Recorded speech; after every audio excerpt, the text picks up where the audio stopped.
ਐਵੇਂ ਥਾਂ ਥਾਂ ਨਾ ਟੱਕਰਾਂ ਮਾਰ ਬੰਦਿਆਂ, ਇੱਕੋ ਰੱਬ ਦੇ ਤੂੰ ਦਰ ਉੱਤੇ ਆ ਬੰਦਿਆਂ। ਉਹ ਸੁਣਦਾ ਏ ਸਭ ਦੀ ਪੁਕਾਰ ਬੰਦਿਆਂ,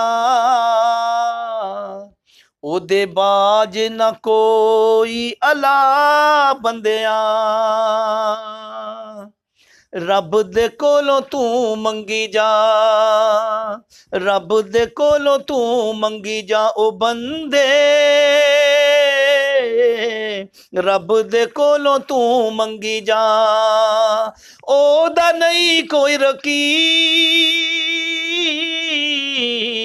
ਉਹ ਵੇ ਵਹਦਾ ਲਾ ਸ਼ਰੀਕ।